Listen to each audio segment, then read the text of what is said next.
Hello दोस्तों, एक बार फिर से आप सभी का मैं बहुत बहुत स्वागत करता हूं। मैं इस समय ग्राउंड पर मौजूद हूं। ग्राउंड पर लोग चुनाव को लेकर क्या सोचते हैं, आज हम बात करने वाले हैं। क्या नाम है आपका? सुरभि नागवंशी। कहां से हैं सुरभि? बक्सर, बिहार। अच्छा बताओ, 2024 का चुनाव आने वाला है, कौन बनेगा प्रधानमंत्री इस बार? हम ये तो नहीं जानते, परंतु इस बार मोदी नहीं बनेगा। मोदी नहीं बनेगा? नहीं बनेगा। अच्छा, कहा जाता है चंद्रशेखर भी हैं, मायावती जी भी हैं, और भी कई सारे लोग हैं लाइन में। क्या लगता है? बहुत से पार्टियां हैं। हाँ, जैसे परंतु हम लोग का वामन मिश्राम साहब बनाए हैं एक आरपीएम। हाँ। भारत में एनडीए और इंडिया दो पार्टियां हैं। ठीक है। आरपीएम में सब पार्टी को आना पड़ेगा। ठीक है, एकदम जरूर आना पड़ेगा। वामन मेश्राम में ऐसी क्या खास बात है कि आप लोग इस पार्टी से जुड़े? वामन मेश्राम साहब सच्चाई के साथ चलते हैं। मोदी कोई भी बात सच्चाई कोई भी कहता है, परंतु वामन मेश्राम साहब की 5 अच्छाई बताओ। नहीं पता है। नहीं पता है? जब 2 अच्छाई बताओ। वो कुछ भी बात कहते हैं, सच कहते हैं, एकदम सबूत के साथ कहते हैं। चंद्रशेखर जी के बारे में सुना है? सुने, परंतु उनको हम जानते नहीं है। नाम सुने मायावती जी का नाम सुना है? हाँ, सुने। तो कहा जा रहा है कि मायावती जी भी इस बार पीएम बनेंगी। हमको नहीं पता है ये सब। जी आप बताओ, मैंने इनसे पूछा वामन मेश्राम की 5 खासियत, 5 खूबी आपको पता है? इधर आइए। नहीं सर, पता नहीं है, बट खूबियाँ है, तभी तो इतने लोग आए हैं, सब लोग साथ दे रहे हैं। कहीं ना कहीं उनके अंदर सच्चाई है। और दूसरी चीज़ है कि वो गरीबों के साथ है, गरीबों का मसीहा है। बस यही सब है। और उनका अच्छाई क्या तो क्या अच्छाई है, मतलब क्या मसीहा है, कैसे मदद करते हैं लोगों की? कैसे मदद करते हैं सर? जिसमें खराबी हो ना, उसमें अच्छाई खोजने की क्या जरूरत है? उनमें खराबी है ना, टोटल अच्छाई अच्छाई। तो 5 अच्छाई बताइए। क्या जरूरत? 5 अच्छाई। खराबी है ना, तो अच्छाई क्या बताएं उसमें? जो मुद्दा उस मुद्दा बात कीजिए। अच्छा, पहला अच्छाई, इन्होंने इस देश में दोस्त और दुश्मन की पहचान हमको करवाया है। दूसरी अच्छाई, दूसरी अच्छाई जो बाबा साहब ने SC ST OBC and minority जो हमारे समाज को 4 जगह समुदाय में रखा था, इन्होंने सबको संदेश दिया कि हम लोग DNA के आधार पर इस देश का मूल निवासी हैं और हम लोग का DNA L3MN है। ये दूसरा अच्छाई हुआ। तीसरा अच्छाई जो महापुरुषों बुद्धा का आंदोलन था, बहुजन हिताय। मायावती जी, चंद्रशेखर जी का DNA क्या हुआ? वो DNA के आधार पर मेरा ही लोग आप हैं। बताओ। वो भी मेरा ही DNA के लोग हैं, L3MN वाले हैं, वो भी मेरा ही लोग हैं। लेकिन उनकी वो भी मेरे ही लोग हैं। तो जो बुद्धा का आंदोलन आपने था, कहा कि दोस्त और दुश्मन की पहचान बताई। जी। आप बताओ दुश्मन कौन? दुश्मन इस देश में 3.5% यूरेशियन है, जो इस देश में हमारे बहुजन समाज को, मूल निवासी समाज को, जो सदियों से गुलाम बना करके वर्णवाद, जातिवाद में बांट करके राज कर रहे हैं। मेरा असली दुश्मन वही है जी। आप बताओ, अभी तो आपका वोट नहीं होगा, तो आपको मतलब ये कहाँ से पता चला कि इस तरह का आंदोलन हो रहा है और EVM में इतनी खामी है, आप लोग EVM के खिलाफ भी आवाज़ उठा रहे हैं? हमारे पापा इसी में रहते, बक्सर जिला के प्रदेश अध्यक्ष हैं। बक्सर जिला के प्रदेश अध्यक्ष हैं, तो चुनाव भी लड़ेंगे? हाँ, लड़ेंगे। क्या वामन मेश्राम चुनाव भी लड़ेंगे इस बार? वो राजनीतिक पार्टी का नहीं है, वो सामाजिक संगठन भारत मुक्ति मोर्चा, जो सामाजिक अरे संगठन। तो ये पार्टी बना ली ना उन्होंने पार्टी नहीं बनाई। हाँ। वे जो पार्टी हमारा मुद्दा को समर्थन करेगा, जो पार्टी हमारा मुद्दा को जो समर्थन करेगा, वो उनके साथ देंगे। मायावती जी के साथ आएंगे? मायावती तो पहल की नहीं है, क्योंकि तो मायावती जी थोड़ी पहल करेंगी, वो तो बड़ी नेता है देश वो की। तो बोलने लगे हाँ। कि ब्राह्मण शंख बजाएगा, हाथी चलता जाएगा। तो बहुत पुरानी बात है। तो और उन्होंने नहीं बोला था, उनके महासचिव ने बोला था।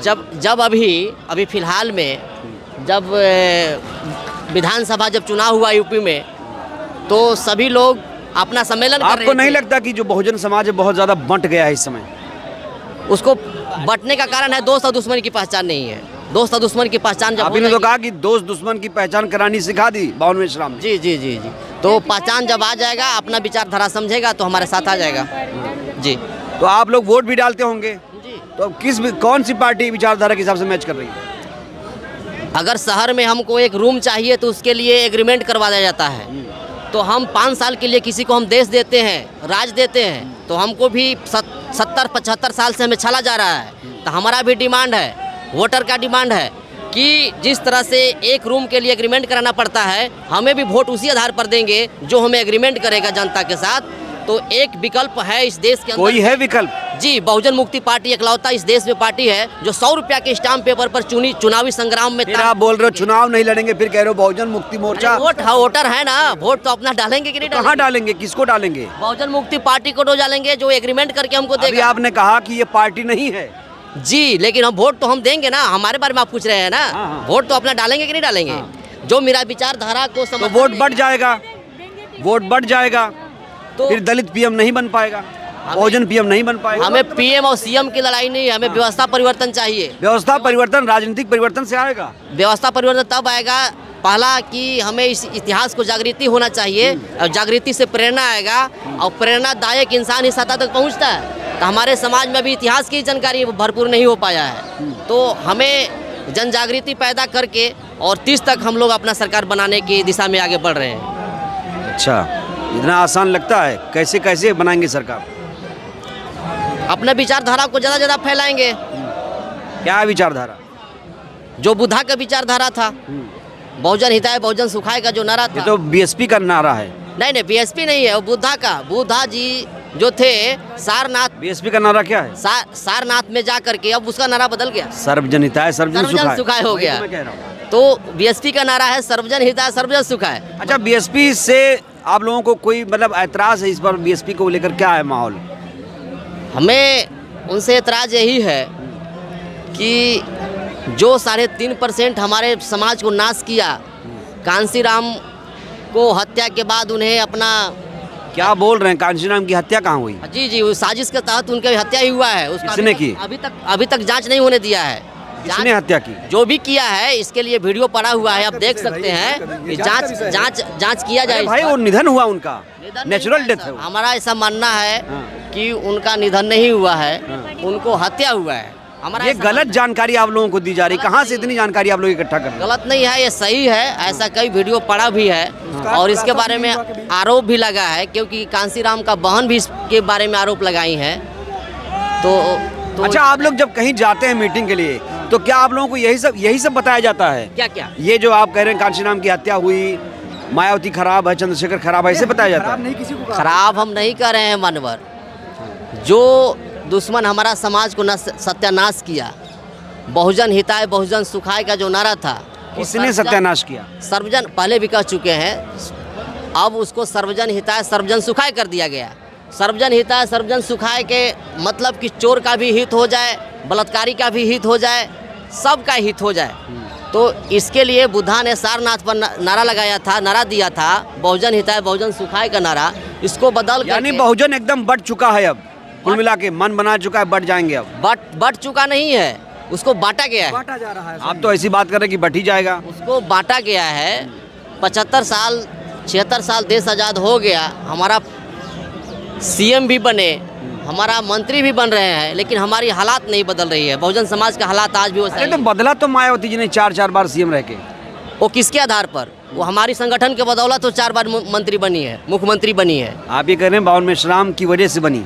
जी, समर्थन बामसेफ के समर्थन से ही वो- कितने विधायक थे बामसेफ के? बामसेफ कोई राजनीतिक पार्टी नहीं है। बामसेफ की वजह से मतलब कैसे परिवर्तन हुआ? बामसेफ को कांसीराम, दीना भाना, डीके खाबड़े ने बनाया और वो सामाजिक संगठन था, और सामाजिक संगठन के बदौलत वो 4 बार सीएम बन चुकी है।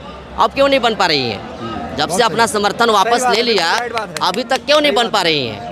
एक विधायक यानी पर खड़ा बामसेफ था तो मायावती थी। जी बिल्कुल। वो बाम साहब से उसको कोई मतलब नहीं है उनको।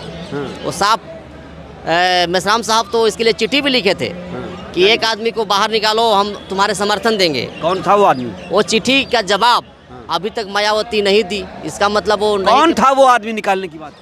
सतीश चंद्र मिश्रा जी। सतीश चंद्र जी, सतीश चंद्र मिश्रा जी को ऐसी उनके खिलाफ ऐसा आक्रोश क्यों है? बार बार उनको लेकर ऐसी बातें क्यों कही जा रही? सारी बातें करने का कोई ज़रूरत नहीं है। बहुत सारी बातें बताने की ज़रूरत नहीं है। जो आपको ज़रूरत है, जो आपने पूछा, उसका बेसिक जानकारी उन्होंने दिया। यानी सतीश चंद्र मिश्रा को अगर निकाल दिया जाए तो बामसेफ फिर से बीएसपी के साथ। देखिए, विषय सतीश चंद्र मिश्रा का ही नहीं है। जो भी समस्याएं हैं संगठन को लेकर या पार्टी को लेकर, हमारा बहुजन समाज फिर से एक हो रहा है। ये जो social media, main stream media कह लीजिए, गोदी मीडिया कह लीजिए, ये जानबूझकर ऐसे सवाल खड़े करते हैं, ऐसे प्रोपेगेंडा फैलाती है ताकि ये समाज बिखर जाए। आपने अभी खुद कहा कि बामसेफ का समर्थन वापस हो गया। बामसेफ अपने तरीके से काम कर रहा है। ये सामाजिक परिवर्तन के बाद राजनीतिक परिवर्तन की बात करता है। बिना सामाजिक परिवर्तन के राजनीतिक परिवर्तन बेवकूफ़ी वाली बात है। ये सब गलत बातें हैं। ये सिर्फ लोगों को मायावती 24 में आ रही कि नहीं? देखिए, मायावती 24 में आ रही है नहीं आ रही है ये विषय नहीं है। विषय ये है कि इस देश में जो सामाजिक विषय बहुत बड़ा है। अरे भाई, जब संवैधानिक अधिकार ही नहीं रहेगा, वोट का अधिकार खत्म हो जाएगा, तो कैसे मायावती आ जाएंगे? हम कहाँ वोट का अधिकार खत्म होगा? जब ईवीएम के द्वारा चोरी किया जा रहा है, आज जब चोरी कर लिया जाता है वोट, तो हमारा वोट का क्या मतलब रहेगा? मोदी बन सकते हैं पीएम, तो मायावती क्यों नहीं बन सकती? भाई, मोदी तो वर्तमान में है ही है, उनको बनाने की क्या जरूरत है? चुनाव होगा ना। चुनाव होगा तो देखा जाएगा। हमारा काम है सामाजिक परिवर्तन करके, समाज में जागृति फैला करके जो ये धांधलेबाजी हो रही है, जो ईवीएम की सरकार बन रही है, इसको रोकना है बस। कैसे रोकेंगे? बड़ा पार्टी का कोई भी अरे भाई, अच्छा बताओ, कैसे रोकोगे आप लोग ईवीएम? भाई, ये मैं अकेले कैसे बता दूं? मेरे बस क्या अकेला थोड़े ना, ये तो सारे लोग आए हैं भाई। ये देश के तमाम आवाम है, ये बहुसंख्यक समाज के लोग आ रहे हैं। पार्टी के जितने भी नेता है, कांग्रेस के राहुल गांधी हुए, प्रियंका गांधी हुई, अखिलेश हुआ, मायावती हुई, कोई भी बोल नहीं रहा है ईवीएम के खिलाफ। क्यों डर रहे हैं? सीबीआई से डर रहे हैं, ईडी से डर रहे हैं, किस चीज़ से डर रहे हैं? आचार संहिता लगने के बाद बोलेंगे क्या ये? उनको सड़क पे आना ही पड़ेगा। बिना उनके आए ये ईवीएम नहीं हटेगी। ईवीएम को हटाना है। अच्छा, बावन मेश्राम ईडी सीबीआई से क्यों नहीं डरते? चूँकि वो एक ईमानदार व्यक्ति हैं और वो एक पूरे देश में उनके 100 से अधिक संगठन हैं। तेजस्वी केजरीवाल हाँ, ईमानदार नहीं थे। हेमंत सोरेन ईमानदार नहीं है। मैं ईमानदार और बेईमान की बात नहीं अरे करता आप कह रहे हैं ना ईमानदार, इसलिए ईडी सीबीआई अब नहीं। यह उनका विषय है, व्यक्तिगत विषय है। मैं उनसे क्यों बात करूं उनके बारे में? भाई, मुझे ज्ञान है अपने हक अधिकारों की लड़ाई की, इसलिए मैं यहाँ लड़ने आया हूँ और बहुत सारे साथी हमारे लड़ने आए हैं। अब जिसको जैसा समझ में आता है उसको लगता है कि नहीं, हमें नहीं लड़ना चाहिए, नहीं लड़ता है। आप बताओ 2024 में पीएम कौन बन सकता है? ये कैसे हम बता सकते हैं कौन बन- लगता होगा ना कुछ आंकलन। इंडिया बनेगा, इंडिया का ही होगा। सब इंडिया ही जीतेगी, इंडिया ही आएगी, क्योंकि सारे गठबंधन एक हो चुका है, सारे मिल के लड़ रहे हैं। इलेक्शन का एक ही नारा होगा। अखिलेश यादव अकेले, एक सेकंड, अखिलेश यादव अकेले हो गए, केजरीवाल अकेले हो गए, ममता अकेले हो गई, नीतीश कुमार भाग गए। इंडिया नहीं है अब। नहीं, इंडिया को एक करना पड़ेगा पब्लिक को। अब नहीं होगा इंडिया एक। और पब्लिक ही सुझाव देगी कि ईवीएम कैसा हटेगा। हम नया ईवीएम खरीदेंगे, पब्लिक मिलकर चंदा करेगी, ईवीएम न्यू ईवीएम परचेज करेंगे। हम न्यू ईवीएम खरीद के अपना न्यू ईवीएम बनाएंगे, अपना न्यू ईवीएम से वोट डालेंगे। भाजपा के पास जो ईवीएम है, 19 लाख ईवीएम चोरी है। 10 मिनट के, आधे घंटे के लिए लाइट भगा देते हैं, वह ईवीएम चोरी हो जाती है, ईवीएम चेंज कर देते हैं। हम ईवीएम को इसी तरह हटा सकते हैं। हम अपना ईवीएम लाएंगे अब इंडिया में, हम अपने ईवीएम से वोटिंग करेंगे। हमारा ईवीएम हर नेता, राहुल गांधी, सोनिया गांधी, सब मिलके अपना ईवीएम खरीदे, पैसा हम देंगे, पब्लिक देगी चंदा। हम अपना ईवीएम खरीद के अपने ईवीएम से वोटिंग करेंगे। न्यू न्यू न्यू न्यू तो 2024 को लेकर भाई साहब, भारत में ईवीएम की जरूरत ही नहीं है। बाबा साहब ने हम लोगों को जो वोट का अधिकार दिया है वो बैलेट पेपर से दिया है। अब बैलेट पेपर से आने के बाद ईवीएम की क्या जरूरत है? 2000 बाबा साहब जब थे तब मोबाइल भी नहीं था, तो मोबाइल की क्या नहीं जरूरत? नहीं, देखो, जो एक्स्ट्रा टेक्नोलॉजी वाला देश है जर्मनी, जिससे भारत ने ईवीएम खरीदी है, वो देश ईवीएम के बजाय बैलेट पेपर पर करता है। ये मेरे सामने जो है चुनाव, ये सुप्रीम कोर्ट का जजमेंट है। ये पुराना हो चुका है अब। ये 8 अक्टूबर 2013 का जजमेंट पुराना है। हो चुका है। पुराना नहीं हुआ है। पुराना सुप्रीम कोर्ट का जजमेंट कोई पुराना होता है क्या? फिर तुम तो एक बार शादी कर लेंगे, बाद में बोलेंगे 2 साल हो गया, दूसरी शादी कर लेते, ऐसे थोड़ी होता है। सुप्रीम कोर्ट होता है। 2013 में इसी आदेश के बाद वीवीपैट लगाएगा तो पुराना हो गया। वीवीपैट का जो भारत मुक्ति मोर्चा ने केस डाला 2017 में, 24 तारीख 2016 का 17 का ये जजमेंट है। सुप्रीम कोर्ट ये कहता है 100% वीवीपैट लगाना चाहिए। ये चुनाव आयोग ने 1% लगाया, इसलिए चोरी। तो यहाँ पर भी वही मांग, कि वीवीपैट के पर्चियों की 100% काउंटिंग हो, एडीआर की याचिका भी सुप्रीम कोर्ट में इसी तरीके की है। ईवीएम को हटाने की मांग हो रही है। और आपने सुना कि हमने पूछा कि प्रधानमंत्री कौन बनेगा, तो एक बड़ी चीज़ निकल कर आई कि बामसेफ अगर बीएसपी को समर्थन देगा तो मायावती पीएम बनेंगी। क्या वाकई ऐसी बातें जो की जा रही हैं सही हैं? क्या वाकई बामसेफ इतना बड़ा संगठन हो गया है कि वो बसपा को पावरफुल कर देगा और बसपा के साथ आएगा तो पावरफुल, नहीं आएगा तो बसपा कुछ भी नहीं? क्या ऐसा है? इसको लेकर आप क्या सोचते हैं? अपनी प्रतिक्रिया आप लोग जरूर दीजिए। नहीं, ये जो चैनल को आपने- सब्सक्राइब करिए, वीडियो को लाइक करिए, जन जन तक वीडियो पहुंचाइए। बहुत बहुत धन्यवाद, शुक्रिया। पब्लिक से सुझाव